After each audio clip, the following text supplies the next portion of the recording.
What's going on, Total Alpha family? Damian Patrick here, bringing you a quick ab workout. This is actually one of my current ab workouts, and it's super easy to follow along, but it's all in the details. It's how you execute the workout. So I'm going to demo the entire workout, make sure that you are doing it correctly. All you got to do is follow along, and don't forget, everything's also written out for you down below. All right, so let's rock and roll.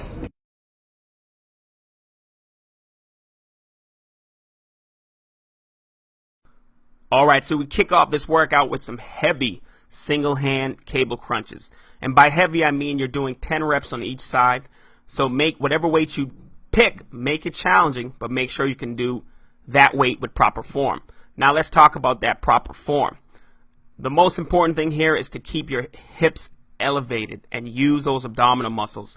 So I'm going to give you a mental cue on how you can do that every single rep. As you can see in the video, I've got my right hand, the hand that I'm using the cable with, as high as my bicep. My palms are facing inwards.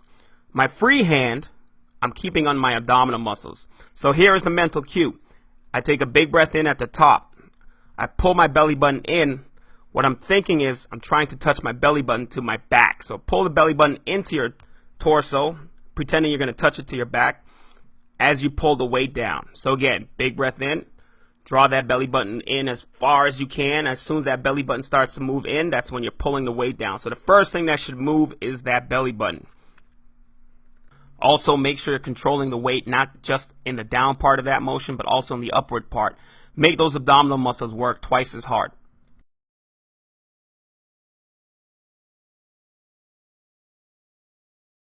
All right, so the next exercise we're doing for 15 reps. So pick the right weight that you can execute with perfect form. Now let's talk about that perfect form. You want to position yourself slightly behind the post, so that way that rope, that cable rope, does not hit you in the face or in the shoulder. So again, slightly behind the post. The next thing you want to do is make sure you keep your arms way out in front of you as long as possible. A little bend in the elbows is okay, but not too much of a bend. One thing you don't want to do is allow your elbows to come behind your torso. Keep those elbows in front of your torso. Now you see I readjust my position slightly behind the post. Now the third thing you want to focus on is rotating your torso. Now this is an easy thing to figure out. Watch my shoulders as I perform this movement. First, you're going to see my shoulders are going to face the post, both shoulders, and then both shoulders turn away from the post. If you can't get your shoulders to turn in the direction you're turning that handle, that means you're not doing it correctly and the weight is too heavy. So you've got to rotate that torso, use those shoulders to move the weight, use that torso. Now take a look at this angle. Look at my chest, look at my shoulders.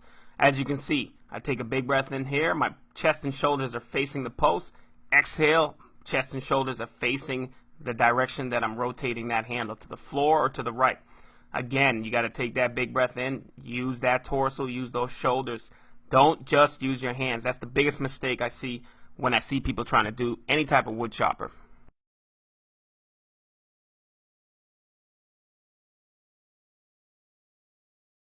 All right, so we're going to be hitting 10 reps with perfect form. So the first thing you want to do is make sure that cable handle is high up on your instep, just like you see. Next thing you want to do is position yourself far enough away from the post so the weight is not resting on the rack at any time. Now all you're going to do is, at the bottom, I'm going to take that big breath in. As I pull my belly button down into the ground, into the mat, I'm going to exhale and roll my left shoulder off the mat, bringing that right knee to the hip. So again, at the bottom, big breath in, open up that rib cage. As you pull that belly button in to the mat, you're going to exhale, roll that shoulder off the mat, and bring that knee in at the same time to meet about hip level, hip belly button level.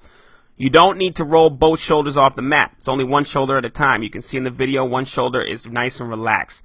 Always keep your chin nice and high, and you should be able to execute this movement perfectly every time.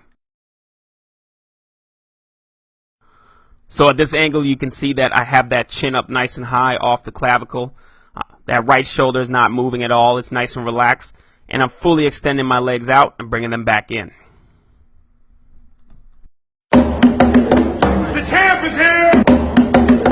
The champ is here! The champ is here!